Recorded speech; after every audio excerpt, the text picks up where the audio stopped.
देखिए, वाराणसी में स्थित कबीर चौराहा हॉस्पिटल की जो रूपरेखा है, जो काया है, वो पूरी तरीके से बदलने जा रहा है। क्योंकि आप जान रहे हैं कि पिछले दिनों इस हॉस्पिटल को लेकर के परियोजना जो लाई गई थी 315 करोड़ रुपए की लागत से अब इस हॉस्पिटल का नवनिर्माण होना है। इसको लेकर के हम आपको बता दें कि स्वास्थ्य मंत्री ब्रजेश पाठक वाराणसी पहुंच रहे हैं और आप हमारे पीछे देख सकते हैं कि हर जगह पे तैयारियां शुरू कर दी गई है। अब तैयारियां लगभग पूरी हो गई है, पुलिस फोर्स भी लगाई गई है और यहाँ पर हर तरीके से यहाँ पे जो व्यवस्था है वो बढ़ाई गई है। हम आपको बता दें कि कबीर चौराहा स्थित श्री शिव प्रसाद गुप्त मंडलीय चिकित्सालय अब आधुनिक स्वरूप सेवाओं का नया केंद्र बनने की ओर आगे जा रहा है। लगभग 315 करोड़ रुपए की लागत से बनने वाले इस 9 मंजिला सुपर स्पेशलिटी अस्पताल में हृदय रोग, न्यूरो, कैंसर सहित कई विशेषज्ञ विभाग स्थापित किया जाएगा।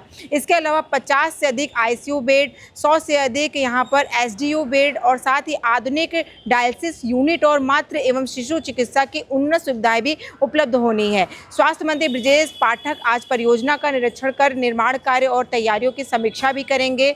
और हम आपको बता दें कि इसको लेकर के कबीर चौराहा हॉस्पिटल में पूरी तैयारियां कर ली गई, जो कि हमने अभी आपको पहले ही दिखाया है। बताया जा रहा है कि सबसे पहले वो यहाँ इमरजेंसी वार्ड पहुँचेंगे। इसके साथ ही यहाँ पर जो महिला चिकित्सालय बनाएगा वहाँ भी जाएंगे। यहाँ पर जो भी अधिकारी हैं उनसे बात करेंगे और यहाँ जायजा लेंगे कि जो भी ये परियोजना जो चल रहा है उसमें कितना कार्य हुआ है और क्या व्यवस्थाएं आगे की जा रही है। खैर, ब्रजेश पाठक कुछ ही देर में यहाँ पर पहुँचने वाले हैं, उसके बाद की तस्वीरें हम आपको दिखाते हैं। वाराणसी दौरे पर पहुंचे उत्तर प्रदेश के स्वास्थ्य मंत्री ब्रजेश पाठक ने आज कबीर चौराहा स्थित श्री शिव प्रसाद गुप्त मंडलीय चिकित्सालय का विस्तृत निरीक्षण किया है।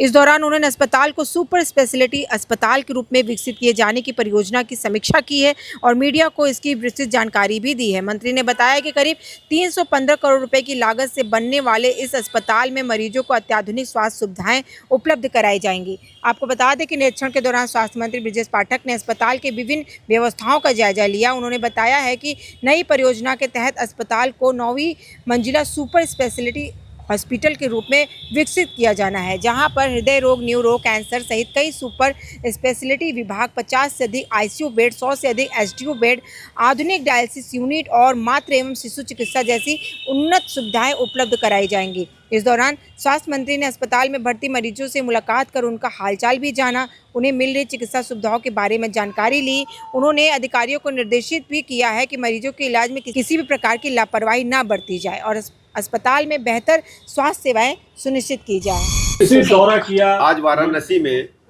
शिव प्रकाश गुप्त मंडलीय चिकित्सालय का स्थलीय निरीक्षण करने के उपरांत अपने सभी विभागीय ऑफिसर्स के साथ मीटिंग किया है। क्योंकि शिव प्रकाश गुप्त ये जो हॉस्पिटल है बहुत ही पुराना है, इसकी जगह पर नए अस्पताल को स्वीकृति शासन ने दी है। शीघ्र निर्माण कार्य शुरू हो और इस चलते हुए अस्पताल को पास में जो एमसीएच विंग है वहाँ शिफ्ट किया जाएगा और मरीजों को कोई दिक्कत न हो उसको सुनिश्चित करेंगे। हम लोग जो सुविधाएं यहाँ हैं वो जारी रहेंगी और ये जो निर्माण होगा कार्यदायी संस्था विद इन टाइम लिमिट इसे काम पूरा करे, इसके निर्देश दिए गए हैं और इसके लिए 15 दिन में समीक्षा बैठक करके समय समय पर एडी महोदय और जो कार्यदायी संस्था उसके बीच में रिपोर्ट भेजेंगे, जिससे तय समय सीमा में काम हो पाए। इसके अतिरिक्त जो रात्रिकालीन सेवाएं हैं, इमरजेंसी सेवाएं हैं, उसमें बताया गया आप लोगों द्वारा कि एक्सरे टेक्नीशियन या अन्य जो उपकरण चलाने वाले लोग हैं समय पर नहीं रहते हैं, लेकिन एडी महोदय ने बताया कि रहते हैं। इसकी जांच करके उनको सुनिश्चित किया जाएगा कि राउंड द क्लॉक कोई न कोई व्यक्ति सभी उपकरणों को चलाने के लिए यहाँ रहना चाहिए और जो भी आकस्मिक चिकित्सा है वो लगातार जारी रहे। मंत्री जी, सरकार के तरफ से प्रदत्त सारी सुविधाएं यहाँ पे उपलब्ध हैं, अभी आपने अपने निरीक्षण में देखा, लेकिन जो नया हॉस्पिटल बन रहा है इसमें क्या क्या सुविधाएं मिलेंगी? देखिए, मंडलीय चिकित्सालय की जो सुविधाएं हैं वो भी रहेंगी और अतिरिक्त भी सुविधाएं, आईसीयू बेड्स की संख्या बढ़ाएंगे और बेहतर उच्चीकृत सेवाएं करेंगे। एमआरआई, सीटी, डायलिसिस, अन्य सुविधाओं को भी बेहतर से बेहतर कराएंगे, क्योंकि ये बनारस का सबसे बड़ा अस्पताल है और अच्छा अस्पताल है और भी अच्छा होगा। आदरणीय प्रधानमंत्री नरेंद्र मोदी जी के मार्गदर्शन में उत्तर प्रदेश सरकार स्वास्थ्य महकमा जो भी आवश्यकताएं हैं वाराणसी की मरीजों के हित में सब कुछ पूरी करेगी। नए हॉस्पिटल के निर्माण में कितना खर्च कर रही सरकार? देखिए, नए अस्पताल के निर्माण में अभी बिल्डिंग का जो खर्च आया है, बिल्डिंग का खर्च अतिरिक्त है, उपकरण का अतिरिक्त है। पूरी तरह से हम बिल्डिंग और उपकरणों में अत्याधुनिक व्यवस्थाएं लाने जा रहे हैं, मॉडर्न टेक्नोलॉजी का उपयोग करेंगे। Thank you. जो इस हॉस्पिटल में जो पड़ रहे हैं जो है उसको लेकर क्या तैयारी है आप लोगों की? जी, कोरोना के कुछ केस पड़ रहे हैं उसको लेकर अभी हमारे पास ऐसी कोई सूचना नहीं मिली। अखबार एक मरीज की सूचना मिली थी, लेकिन तीन है। वो ऐसा है कि वो अपने घर पर ही है, आइसोलेशन में है, लेकिन कोई फैलने की अभी जानकारी नहीं मिली है।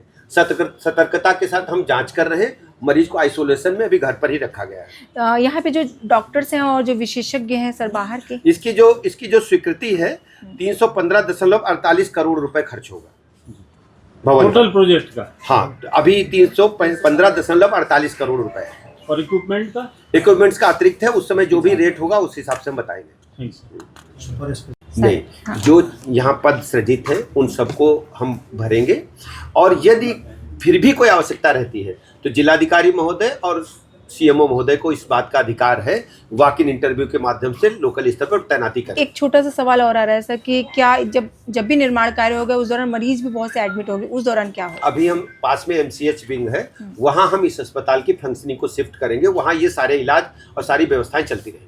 माननीय उप मुख्यमंत्री जी द्वारा अस्पताल का निरीक्षण करने के उपरांत जो है जो सेवाएं यहाँ पे दी जा रही हैं और रोगियों को जो सुविधाएं मिल रही हैं उस पर संतुष्टि व्यक्त की, और इमरजेंसी वार्ड में ज़रूर उन्होंने थोड़ा एयर कंडीशनर और लगाने के लिए निर्देश दिए, जो एसआईसी साहब करा देंगे।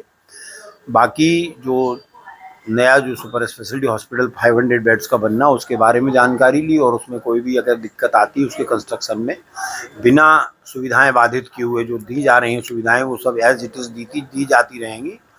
तो उसके क्रम में उन्होंने निर्देश दिए, और जो IPHL लैब DDO में स्थापित होनी है उसको 15 दिन के अंदर संचालित करने के लिए कहा है। एक क्रिटिकल केयर ब्लॉक 50 के बेड्स का SSPG को अतिरिक्त देने का आश्वासन दिया, और बाकी उन्होंने समस्याएं जानी है कि जो सरकार की और शासन की योजनाएं हैं और रोगियों को प्रदान की जा रही सुविधाएं, उसमें यदि कोई शासन स्तर पर कोई लंबित प्रकरण हो तो उसका निराकरण वो कराएंगे। वो हम लोगों ने उनको बताई भी है और आगे भी उनको बताते रहेंगे।